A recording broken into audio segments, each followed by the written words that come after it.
போன எபிசோடில் நம்ம எதை பற்றி பார்த்தோம் அப்படின்னா, சுக்ராச்சாரியர் வந்து சிவபெருமான் கிட்டேருந்து அவர் நிறையா வரங்கள் வாங்கிட்டு வந்தார். அந்த சமயத்தில் தான் சுக்ராச்சாரியர் ஜெயந்தியை பார்த்து அவர் நீ யாருன்னு சொல்லி கேட்குறப்போ ஜெயந்தி வந்து நடந்த எல்லா விஷயத்தையும் அவங்க சொல்கிறாங்க.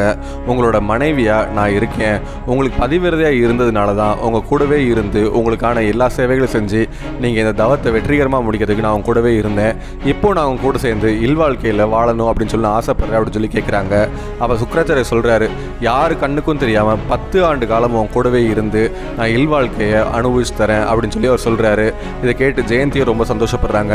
அந்த சமயத்தில் தான் அசுரர்கள் வந்து சுக்ராச்சாரியர் தேடி வராங்க. சுக்ராச்சாரியோட மாயினால் அசுரர்களுக்கு சுக்ராச்சாரியர் எங்கே இருக்காங்க அப்படிங்கிறது கண்ணுக்கு தெரியாமல் போயிடுது. இந்த சமயத்தை பயன்படுத்திட்டு இந்திரதேவன் வந்து அவரோட குருவான பிரகஸ்பதியிட சொல்கிறாரு, நீங்கள் சுக்ராச்சாரியர் மாதிரி உடல் உருவம் கொண்டு நீங்கள் அசுரர்களை தப்பான வழியில் வழி நடத்துங்க, அப்போ தான் நம்ம வந்து ஜெயிக்க முடியும், இந்த சமயத்தை நம்ம கண்டிப்பாக பயன்படுத்தணும் அப்படின்னு சொல்கிறாங்க. பிரகஸ்பதியும் சரின்னு சொல்லிட்டு அசுரர்கள் முன்னாடி அவர் சுக்ராச்சாரியர் மாதிரி உருவம் கொண்டு போய் அவர் தவறான வழியில் அவர் அசுரர்களை வழி நடத்துகிறாங்க, தவறான போதனைகள் கொடுக்கவும் செய்கிறாங்க. அசுரர்களுக்கு வந்திருக்கிறது சுக்ராச்சாரியரா பிரகஸ்பதியான்னு தெரியாமல் அவங்க ரொம்ப குழம்பி போயிருந்தாங்க. இப்படி அசுரர்களை தப்பான வழியில் நடத்துறது இந்த சுக்ராச்சாரியர் இல்லை, இது வந்து பிரகஸ்பதி தான் அப்படிங்கிறது தெரிய வந்துச்சா, இதுக்கப்புறம் என்ன நடந்துச்சு அப்படிங்கிறப்ப தெரியணும் அப்படின்னா இந்த வீடியோ ஸ்கிப் பண்ணால் முழுசாக பாருங்கள்.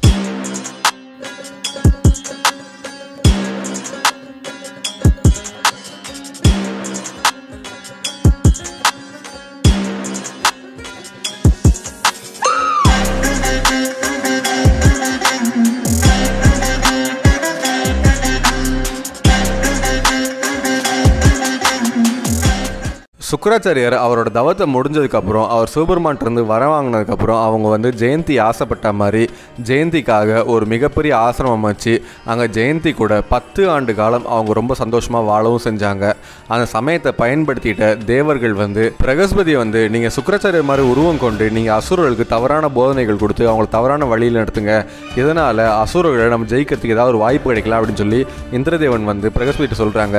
பிரகஸ்பதியும் சுக்ராச்சாரியர் மாதிரி உருவம் கொண்டு அவங்க அசுரர்களை பார்க்க போகிறாங்க. சுக்ராச்சாரியர் உருவத்தில் இருக்கக்கூடிய பிரகஸ்பதியை பார்த்தோன்னே அசுரர்கள் எல்லாமே ரொம்ப சந்தோஷத்தில் துள்ளி குதிக்கவும் செய்கிறாங்க.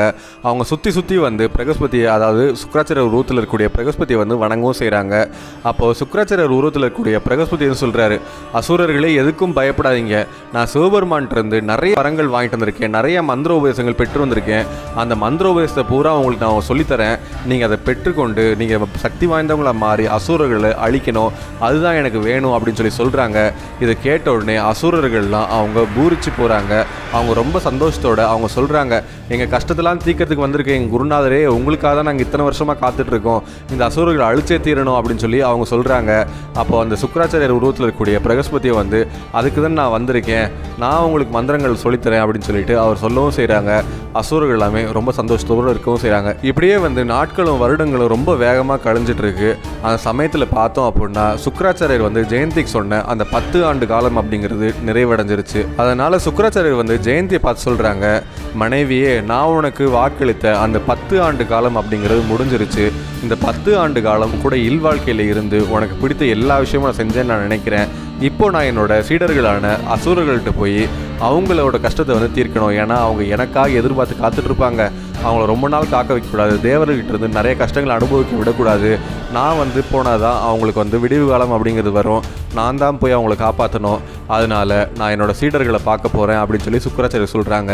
இதை கேட்ட உடனே ஜெயந்தி ரொம்ப சந்தோஷமாக சொல்கிறாங்க, சுவாமி நீங்கள் எங்கள் கூட இருந்து என்னோடய எல்லா ஆசைகளும் நீங்கள் தீர்த்தி கொடுத்துட்டீங்க, நீங்கள் என்ன விஷயம் பண்ணாலும் உங்கள் கூட நான் துணையாகவே இருப்பேன், உங்களை நான் என்றைக்குமே தடுக்க மாட்டேன், நீங்கள் உடனே போய் உங்கள் சீடர்களான அசுரர்களை போய் பாருங்கள் அப்படின்னு சொல்லி அவங்க வழி அனுப்பி வைக்கவும் செய்கிறாங்க. ஜெயந்தியோட வார்த்தைகளை கேட்டு சுக்ராச்சாரியர் ரொம்ப சந்தோஷப்பட்டு அவர் அசுரர்களை தேடி போகிறாங்க. அப்படி அசுரர்களை தேடி போகிறப்ப தான் ஒரு இடத்துல வந்து கவனிக்கிறாங்க, அசுரர்கள் எல்லாமே சுற்றி அமர்ந்திருக்காங்க. நடுவில் வந்து சுக்ராச்சாரியர் மாதிரியே உருவம் கொண்ட ஊர் வந்து அசுரர்களுக்கு போதனை பண்ணிட்டு இருக்காங்க. அது என்ன அப்படின்னா, எப்போவுமே வந்து கோபமும் போரும் தான் வந்து முடிவு கிடையாது, தேவர்கள் நம்ம கஷ்டம் கொடுக்குறாங்க அப்படின்னா நம்ம உடனே போர் பண்ணி தேவர்களை அழிக்கணும் அப்படிங்கிறது கிடையாது, நம்ம வந்து பொறுமையை கையாண்டு அகிம்சை வழியில் போனாலும் நமக்கு வெற்றி அப்படிங்கிறது கிடைக்கும். அதனால் எப்போவுமே வந்து ஒருத்தவங்களை அழிக்கணும், ஒருத்தவங்களை கொண்டாதான் நமக்கு வெற்றி, நமக்கு என்ன கஷ்டங்கள் யார் கொடுத்தாலும் சரி நம்ம திரும்ப அவங்களுக்கு அந்த கஷ்டத்தை கொடுக்கணும்னு நினைக்கக்கூடாது, அதனால் தேவர்களோட போர் பண்ணுற எண்ணத்தை நம்ம கொஞ்சம் கொஞ்சமாக கைவிடணும் அப்படின்னு சொல்லிட்டு அவர் போதனைகளை கொடுத்துட்ருக்காரு. இதை பார்த்த சுக்ராச்சாரியருக்கு ஒரு பக்கம் ஆச்சரியமும் ஏற்படுது, ஒரு பக்கம் சிரிப்பும் வருது. அவர் ஏன் ஆச்சரியப்பட்டு பார்க்குறாரு அப்படின்னா, தேவகுருவான பிரகஸ்பதி வந்து சுக்கராச்சாரியர் மாதிரி வேடம் கொண்டு அவரை மாதிரியே செய்கைகளையும் அவரை மாதிரியே பாவனைகளையும் அச்சு அசலாக சுக்கராச்சாரியர் மாதிரியே அவர் நடிக்கவும் செஞ்சுருக்காரு. இதை பார்த்த உடனே உண்மையான சுக்கராச்சாரியர் வந்து ஆச்சரியப்படுறாரு. தேவகுரு ரொம்ப நல்ல குரு அப்படிங்கிறது நான் கேள்விப்பட்டிருக்கேன். அவர் நல்ல உபதேசங்களையும் நல்ல தர்மத்தையும் அவர் நிறைய பேர் சொல்லி கொடுத்துருக்காரு அப்படிங்கிறத பற்றி நான் கேள்விப்பட்டிருக்கேன். ஆனால் இந்த மாதிரி ஒரு சிறப்பான நடிகன் அப்படிங்கிறது நான் இன்றைக்கி தான் கண் முன்னாடி பார்க்குறேன். என்னை மாதிரி அப்படியே நடிக்கிறாரு, இவரோட நடிப்பு முன்னாடி நானே தோற்றுருவேன் போல அப்படின்னு சொல்லி ஒரு ஆச்சரியப்பட்டு பார்க்குறாரு. சரி, இதுக்கு மேலே நம்ம இவரை விட்டோம் அப்படின்னா கண்டிப்பாக அசுரர்களை வந்து இவர் தவறான வழியில் கொண்டு போயிடுவார்னு சொல்லிட்டு உண்மையான சுக்கராச்சாரியர் வந்து அவர் கைகொட்டி சிரிக்கிறாரு. பரவாயில்ல, சூப்பராக நடிக்கிறீங்க, சூப்பராக உபதேசம் பண்ணுறீங்க அப்படின்னு சொல்லி அவர் கைகொட்டி சிரிக்கிறாரு. அப்போ அசுரர்கள் வந்து அவங்க இந்த உண்மையான சுக்கராச்சாரியரை பார்க்குறாங்க. பார்த்த உடனே அவங்களுக்கு குழப்பம் ஏற்படுது. ஏன் அப்படின்னா சுக்கராச்சாரியர் மாதிரியே உருவம் கொண்டு அங்கே பிரகஸ்பதியும் இருக்கார். அவங்க வந்து 10 ஆண்டு காலமாக அவங்க உபதேசமும் பண்ணிகிட்டு இருக்காங்க. இன்றைக்கி திடீர்னு வேற ஒருத்தர் சுக்கராச்சாரியர் மாதிரியே வந்திருக்காரு அப்படின்னு சொல்லிட்டு இவங்க வந்து குழம்பி பார்க்குறாங்க. யார் உண்மையான குரு யார் உண்மையான சுக்கராச்சாரியர்னு தெரியாமல் அவங்க 2 பேரையும் மாறி மாறி பார்க்குறாங்க. அப்போ உண்மையான சுக்கராச்சாரியர் வந்து அந்த போலி சுக்கராச்சாரியர் பார்த்து சொல்கிறாங்க, நீ யார் அப்படிங்கிறது எனக்கு தெரியும். அந்த தேவலோகத்தில் இருக்கக்கூடிய தேவேந்திரனோட குருவான பிரகஸ்பதி தான் நீ வந்து இங்கே அசுரர்களை தவறான வழி நடத்திட்டு இருக்க. நான் கோவப்படுறதுக்கு முன்னாடி நீ உன்னோட இடத்துக்கு ஓடி போயிரு அப்படின்னு சொல்லிட்டு உண்மையான சுக்கராச்சாரியர் வந்து அந்த சுக்கராச்சாரியர் உருவத்தில் இருக்கக்கூடிய பிரகஸ்பதி பார்த்து சொல்கிறாங்க. சுக்கராச்சாரியரோட வார்த்தையில் கேட்டோடனே பிரகஸ்பதி வந்து சுதாரிச்சுக்கிறாரு. நம்ம இப்போ வந்து உண்மையான சுக்கராச்சாரியர் கிடையாது அப்படின்னு சொல்லி சொன்னோம் அப்படின்னா கண்டிப்பாக இந்த சுக்கராச்சாரியரும் நம்மளை சும்மா விட மாட்டாங்க, இந்த அசுரர்களும் நம்மளை சும்மா விட மாட்டாங்க. அதனால் நம்ம யார் அப்படிங்கிறத இவங்களுக்கு வெளிக்காட்டாமல் நம்ம சுக்கராச்சாரியரவே நடிப்போம், நம்ம சுக்கராச்சாரியரவே வாழுவோம் அப்படின்னு சொல்லி அவர் ஒரு தீர்க்கமான முடிவெடுக்கிறாரு. முடிவெடுத்த மனசோட அந்த போலி சுக்கராச்சாரியர் வந்து அசுரர்களை பார்த்து சொல்கிறாங்க, அசுரர்களே, நான் தான் உண்மையான சுக்கராச்சாரியர், நான் தான் உண்மையான குரு. நான் தவம் முடிஞ்ச உடனே நான் உங்ககிட்ட தான் வந்திருக்கேன். நான் கற்றுக்கிட்ட மந்திரங்கள் எல்லாமே உங்களுக்கு ஒன்று ஒன்றா சொல்லி கொடுத்துட்ருக்கேன். அது மட்டும் இல்லாமல் நான் உன் கூட இருக்கிறதுனால தான் தேவர்கள் வந்து உங்களுக்கு எந்த ஒரு தொந்தரவும் கொடுக்காமல் இருக்காங்க. 10 ஆண்டு காலம் நான் தான் உங்களுக்கு உபதேசம் பண்ணிகிட்ருக்கேன். இந்த 10 வருஷ காலமாக இவர் எங்கே போனார்? இப்போ நான் வந்து உங்களுக்கு நல்ல உபதேசங்கள் கொடுத்துட்ருக்கேன். என்னால் உங்களுக்கு தேவர்கிட்ட வந்து எந்த பிரச்சனையும் வரல அப்படிங்கிற செய்தி தெரிஞ்சுக்கிட்டு தேவேந்திரன் தீட்டின திட்டம் தான் இது கூட என்னால் புரிஞ்சிக்க முடியாதா? அவர் தேவகுருவான பிரகஸ்பதி கிட்ட சுக்கராச்சாரியர் மாதிரியே உருவம் கொண்டு நீங்கள் அசுரர்கள்கிட்ட போய் தப்பான விஷயத்தை எடுத்து சொல்லுங்கள், அவங்களுக்குள்ள பிரச்சனையை உண்டாக்கி அவங்கள வந்து கஷ்டப்படுத்துங்க அப்படின்னு சொல்லி அனுப்பிவிட்ருக்காரு. அதனால தான் அந்த தேவகுருவான பிரகஸ்பதி வந்து இந்த சுக்கராச்சாரியர் மாதிரியே வந்திருக்காரு அப்படின்னு சொல்லிட்டு அவர் நிறையா விஷயங்களை மேற்கோள் காட்டி அவர் பேசுகிறாரு. இதை பார்த்தோன்னே அசுரர்களுக்கு வந்து இவர் தான் உண்மையான சுக்கராச்சாரியர், இவர் நம்மளை ஏமாத்தலை, புதுசாக வந்திருக்கார் இல்லையா, அவர் தான் போலியானவர் அப்படின்னு சொல்லி அவங்க நம்பவும் ஆரம்பிக்கிறாங்க.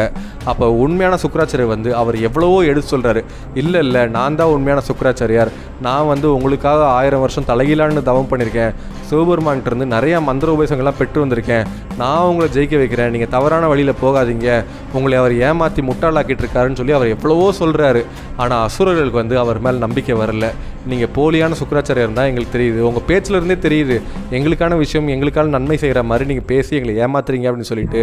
ஆனால் 10 வருஷம் எங்கள் கூடவே இருந்து எங்களை காப்பாற்றிட்டு இருக்கிறது இவர் தான். அப்போ இவர் தான் உண்மையான சுக்கராச்சாரியார், நீங்கள் தான் போலியான சுக்கராச்சாரியர்னு சொல்லிட்டு அசுரர்கள் வந்து அந்த உண்மையான சுக்கராச்சாரியரை அடித்து விரட்டவும் செய்கிறாங்க. இதை பார்த்து தேவகுருவான பிரகஸ்பதி, அதாவது சுக்கராச்சாரிய உருவில் இருக்கக்கூடியவர், அவர் அப்பாடா நம்ம வந்து தப்பிச்சிட்டோம் அப்படின்னு சொல்லி அவர் ரொம்ப சந்தோஷப்படுறாரு. அந்த சமயம் வந்து அசுரர்கள் உண்மையான சுக்கராச்சாரியை விரட்டிட்டு இருந்த சமயத்தில் சுக்கராச்சாரியர், அதாவது உண்மையான சுக்கராச்சாரியருக்கு பயங்கரமாக கோபம் வருது. நான் தான் உண்மையானவன், உங்களுக்காக நான் எவ்வளவோ பண்ணியிருக்கேன், நான் பண்ணது உங்களுக்கு கொஞ்சம் கூட கண்ணுக்கு தெரியலையே, அவ்வளோ முட்டாள் ஆகிட்டீங்களா அப்படின்னு சொல்லிட்டு அவர் சொல்கிறாரு. அப்போ அசுரர்களுக்கு இன்னும் கோபம் வருது. தேவகுருவே, சுக்கராச்சாரியர் உருவில் இருக்கிறதுனால உங்களை சும்மா விடுறோம், இல்லை அப்படின்னா உங்களை வேறு மாதிரி நாங்கள் பண்ணிடுவோம் அப்படின்னு சொல்லிட்டு அவங்க மிரட்டி உண்மையான சுக்கராச்சாரியரை விரட்டி அடிக்கிறாங்க. அப்போ அந்த சுக்கராச்சாரியருக்கு பயங்கரமாக கோவம் வந்து அசுரர்களை பார்த்து சொல்கிறாங்க, அசுரர்களே, உங்களோட அறிவுக்கண் அப்படிங்கிறது மூடப்பட்டிருக்கிறதுனால நீங்கள் முட்டாளாகவே தான் இருப்பீங்க, நான் உங்களை விட்டு விலகிறதுனால உங்களுக்கு உபதேசம் பண்ணுறதுக்கு யாருமே இருக்க மாட்டாங்க, கூடிய சீக்கிரமே ஒரு தேவாசுர போர் வரப்போகுது, அந்த போரில் வந்து நீங்கள் தோல்வி அடைஞ்சி நிறையா கஷ்டங்கள் அனுபவிப்பீங்க, அப்போ தான் என்னோட அருமை என்னங்கிறது உங்களுக்கு புரியும் அப்படின்னு சொல்லிட்டு அவர் சாபம் கொடுத்துட்டு அவர் கோபமாக போகவும் செய்கிறாங்க. சுக்கராச்சாரியர் சாபம் கொடுத்ததை பார்த்து அசுரர்கள் வந்து சொல்கிறாங்க, ஆமாம், எங்களோட உண்மையான சுக்கராச்சாரியர் என் கூட இருக்கிறப்போ நீ கொடுக்குற சாபம்லாம் எங்களை ஒன்றும் பண்ணாது அப்படின்னு சொல்லிட்டு அவங்க ரொம்ப தெனாவட்டாக இருக்காங்க. அந்த சமயத்தில் தான் சுக்கராச்சாரியர் உருவத்தில் இருக்கக்கூடிய பிரகஸ்பதி வந்து பார்க்குறாரு. அப்பாடா நம்ம வந்த காரியம் முடிஞ்சிருச்சு. அசுரர்களுக்கு சுக்கிராச்சாரியர்கிட்ட இருந்தே அவங்க சாபம் பெறுற மாதிரி நம்ம பண்ணிட்டோம்.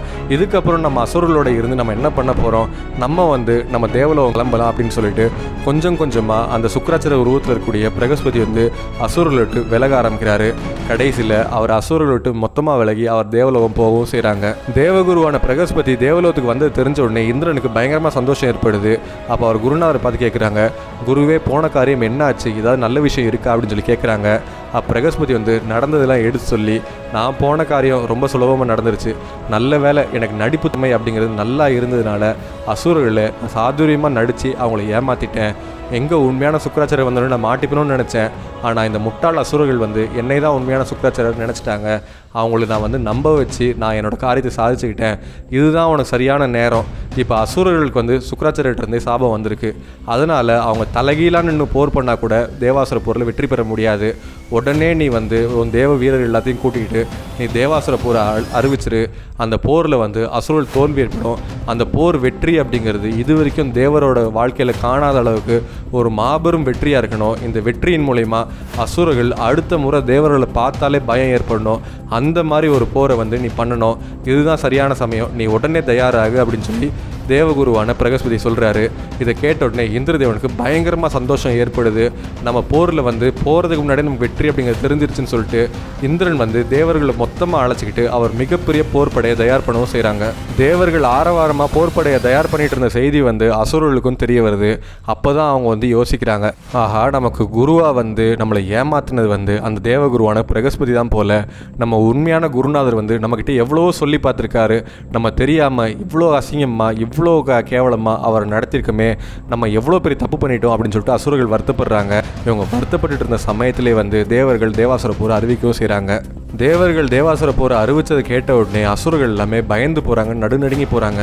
நம்ம குருநாதரும் நம்ம கூட இல்லை, நமக்கு போர் பண்ணுற அளவுக்கு நம்மக்கிட்ட பலமும் இல்லை, குருநாதரோட மந்திர சக்தி நமக்கு வரவும் இல்லை, நம்ம தேவர்களை எதிர்த்து எப்படி போர் பண்ண போகிறோம், இந்த போரில் நம்ம கண்டிப்பாக வெற்றி கிடைக்குமா கிடைக்காதுன்னு தெரில, இருந்தாலும் நம்ம உயிரை நம்ம காப்பாற்றிக்கிது ஏதாவது வழி பண்ணணும், நம்ம என்ன பண்ணுறதுன்னு தெரியாமல் அவங்க யோசிக்கிறாங்க. சுக்கிராச்சாரியர் சிவபெருமான்கிட்ட வர வாங்கி அவர் மந்திர உபதேசமும் பெற்றிருக்காரு, அவர் சக்தி வாய்ந்தவராக இருக்கார், அவர் அசுரர்கள் கூட சேர்ந்துட்டாங்க அப்படின்னா கண்டிப்பாக அசுரர்களை அழிக்க முடியாது அப்படின்னு தெரிஞ்சுக்கிட்ட தேவர்கள் அவங்க பிரகஸ்பதியோட உதவியால் அசுரர்களை தப்பான வழியில் அவங்க வழி நடத்தவும் செய்கிறாங்க. கடைசியில் உண்மையான சுக்கிராச்சாரியர்கிட்ட அசுரர்களுக்கு அவங்க சாபமும் வாங்கி கொடுத்துட்டு வெற்றி நமக்கு தான் கிடைக்கும்ன்ற விஷயம் தெரிஞ்சுக்கிட்டு தேவர்கள் தேவாசுர போரை அறிவிக்கிறாங்க. இந்த தேவாசுர போரில் தேவர்கள் வெற்றி பெறுவாங்களா, இல்லை சாபம் வாங்கின அசுரர்கள் வெற்றி பெறுவாங்களா, சுக்கிராச்சாரியர் அசுரர்களுக்கு உதவி பண்ணுவாங்களா, இல்லை நீங்கள் போய் அழிஞ்சிட்டு வாங்கடா அப்படின்னு சொல்லிட்டு அவர் அனுப்பிடுவாரா, இந்த போரில் என்ன நடக்கும் அப்படிங்கிறத தெரியணும் அப்படின்னா அடுத்த எபிசோட கன்யூஸாக பாருங்கள்.